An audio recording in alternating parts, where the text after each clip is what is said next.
Welcome to WHMIS 2015 with training that is smart and simple, presented by Chemscape. Before we continue, let me introduce myself, the narrator of this course. I'm Reg. And I'm Stu. So with this course, we'll have you up to speed on WHMIS basics and how to use WHMIS every day on the job. Stu, tell our audience, what is WHMIS? Absolutely. I have two versions, and both are absolutely stupendous.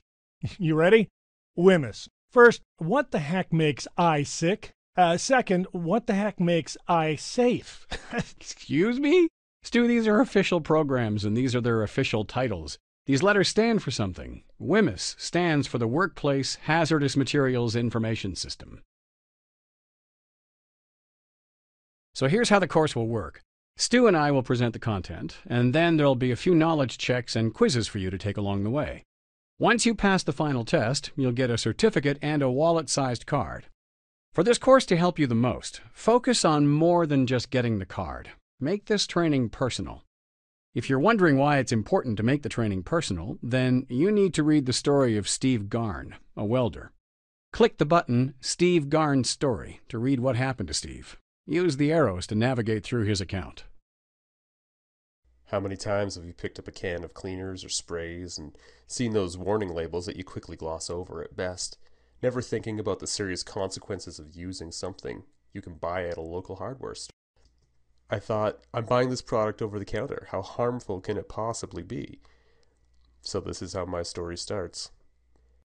I had a job welding these diesel semi-tanks to patch where they were pitted from road salt corrosion.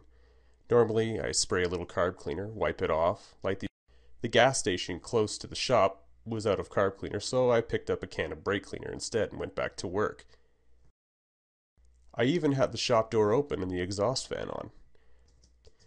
I started TIG welding at 3 p.m. on Thursday and had no problem in the beginning. Then I started welding across a really pitted area, and I came across a couple of drops of cleaner still left. I went outside and sat for a while in the fresh air. After 10 minutes, I searched for the can of brake cleaner to read the warning label on the can. My whole left side started shaking for about 10 to 15 minutes. After reading the warning about hydrogen chloride, I hopped on my computer and started researching phosgene. The chemical in the brake cleaner is tetrachloroethylene.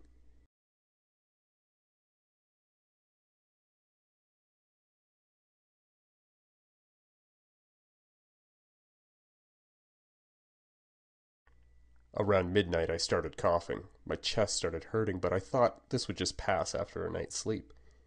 The next day, my symptoms got worse. My lower back and sides. The doctor said my kidneys had probably shut down. My lungs were damaged, so I had to be on oxygen. I had to be on insulin to keep my sugar in check. The neurologist and the doctor even... I was taken for a bunch of tests. The MRI showed fluid in the sinuses and a buildup of fluids near my brain. The gas had scarred up my sinuses, which became infected. It's been a month since that incident in my welding shop. I'm still seeing a doctor who specializes in toxicology. He thinks I may have emphysema and chronic bronchitis now. The point I'm trying to make to you is read the warning labels and pay attention to every product's potential hazard and take the time to learn how. Wow, that story really drives the point home about how simple it is to get into trouble when working with chemicals. After seeing hazard symbols and labels every day at work, we tend to forget that we're dealing with some pretty serious stuff. Everyone who works with hazardous products needs a slap in the face every once in a while to get out of autopilot. We all need to be reminded that there are some extremely nasty chemicals that can make you sick or kill you instantly. Others give you this mystery chemical cough that leaves you too sick to play with your kids, too sick to walk the dog, too sick to climb a flight of stairs, and then inflict a slow and painful death. When you know what the heck makes I sick, you can take action to do what the heck makes I safe. Absolutely stupendous. Now, let's introduce the WHMIS course objectives.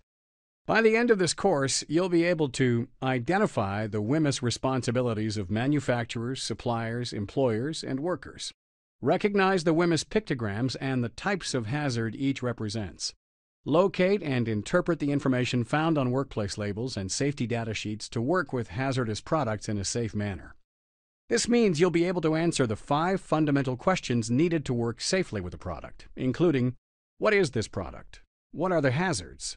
How to work with the product safely? What to do in an emergency? And where is more information found?